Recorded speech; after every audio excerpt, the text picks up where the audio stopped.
This video will be on simultaneous equations and the graphical method.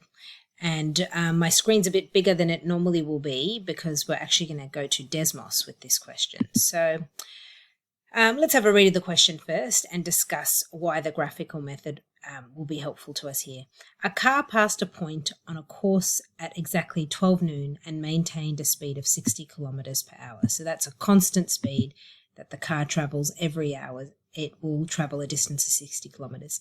A second car passed the same point 1 hour later, followed the same course and maintained a speed of 100 kilometers per hour. So they're traveling the exact same course, traveling different speeds, and the second car starts its journey 1 hour later. When and after what distance from this point would the second car have caught up to the first car? So if you remember our last video, we talked about the graphical method as a process where you will graph the straight lines. In this case will be straight lines representing each of these journeys. And if we want to know when and after what distance from the starting point would the second car have caught up to the first car, well, that's going to be the meeting point or the point of intersection of these two graphs. So a really handy method called the graphical method is to graph both of these journeys and to find where they meet. And since we've done the coordinate geometry or linear relationships as our last topic, we will hopefully be able to plot each of these relationships and see the linear relationship that happens. So let's go to Desmos. I'm going to plot each of the journeys, remembering that the first car travels at 60 kilometers per hour. The second car starts its journey 1 hour later and travels at 100 kilometers per hour. So let's open up Desmos and we need a table. Okay, so for car 1, after at time 0, when it has no time has passed, then this car will have traveled how far? Well, hopefully when no time has passed, it will have traveled no distance. But we know that its speed is 60 kilometers per hour. And so that means every 1 hour, this car will travel 60 kilometers. And there Desmos is bringing up my points for me. After 2 hours, it will have traveled another 60 kilometers. That'll take it to 120 kilometers. And after 3 hours, it will have traveled 180 kilometers. And after 4 hours, it will have traveled 240 kilometers, and so on. And on Desmos, if you hold down here, let's see if it works.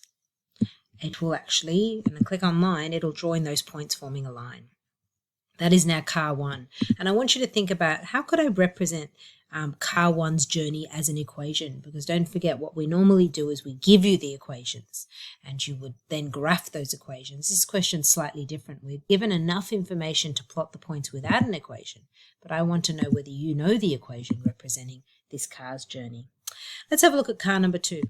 Car number 2 doesn't start for until an hour after car number 1 has begun its journey. So that means after 1 hour, when car number 2 is supposed to begin its journey, it should have traveled 0 kilometers. It won't have moved yet because that's when it begins its journey.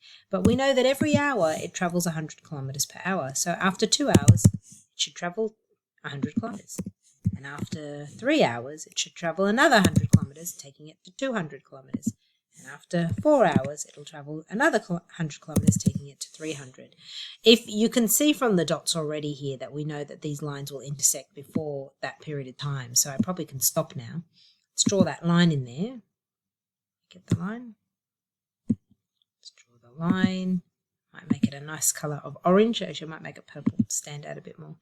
And there we can see these two lines, each one representing the car's journey, do actually meet. And they meet at a nice point there. Will it tell us? If we follow down here, we know that the 2 and the 4, well, these numbers, these x values here, they represent a period of time. But more importantly, they don't just represent time, they represent hours. So I know that this number is 2 hours and this number is 4 hours. And that would be 3 there. So this must be half of the time between 2 and 3 hours. So that's 2.5 hours. So the cars meet at 2.5 hours. And after both cars have traveled a distance of 150 kilometers. So since car number 1 travels at a faster speed, it manages to catch car number 1 after a certain period of time. Really, when car number 2 has only been traveling for, well, let's see, that's 1 hour there. 1 hour up to 2.5 hours. So when car number 2 has been traveling for an hour and a half. So let's see if we can now go and answer the question that we were asked in the first place. Oops, wrong. when and after what distance from this point, and the point they were talking about was the starting point, when and after what distance from this point would the second car have caught up to the first car? Let's have a look at there's the journey of the cars again. The point they keep talking about is the starting point, and when after, let's read that again, actually, it's worth reading carefully. When and after what distance from this point? Well, we've got the distance. How far had the cars travelled when they both travelled the same distance? They had travelled 150 kilometres. And when would the second car have caught up to the first car? Well, the second car catches up to the first car. We did agree that was, that's 3, that there is 2.5. So the second car will catch the first car when car 1 has been travelling for 2.5 hours. But remember, car 2 starts its journey 1 hour after car 1 has begun its journey. So car 2 will have travelled for a whole hour less, meaning car 2 will only have travelled for 1.5 hours. Does that answer our question? When and after what distance? I'm pretty sure we've got the distance. When would the second car have caught up to the first car? I think we can say that after the second car had been travelling for an hour and a half, it will have caught the first car. So with word problems, you really got to slow down and really make sure you're actually answering the question. So I would probably say that we need to answer this by saying when car 2 has travelled for 1.5 hours is when car 2 will catch car 1. So what we've done is we've found the simultaneous solution of the equation representing this orange line and the equation representing the purple line. But what we haven't talked about is what actually are those equations. Usually we give you those equations, but we don't actually have any equations here. So let's find them. Okay.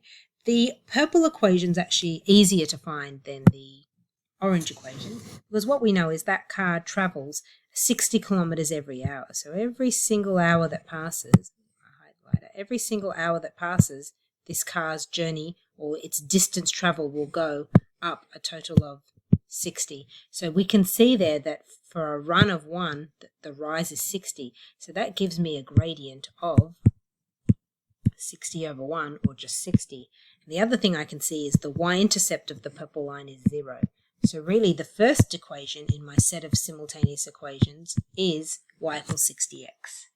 Now my second line, I know that every time an hour passes, the second car travels 100 kilometres. So that would give me a gradient of 100, but I don't know the y-intercept. Clearly, I would have to extend this orange line down to work out where it cuts the y-axis. What I can also do, though, using our knowledge from coordinate geometry, is I can sub in the point 1, 0, because after 1 hour, it had travelled 0 kilometres. And if I do that, and replace the x with 1 and the y with 0, I find out that the y-intercept is minus 100. So what that tells me is the two equations that I've just solved simultaneously using the graphical method are y equals 60x and y equals 100x minus 100.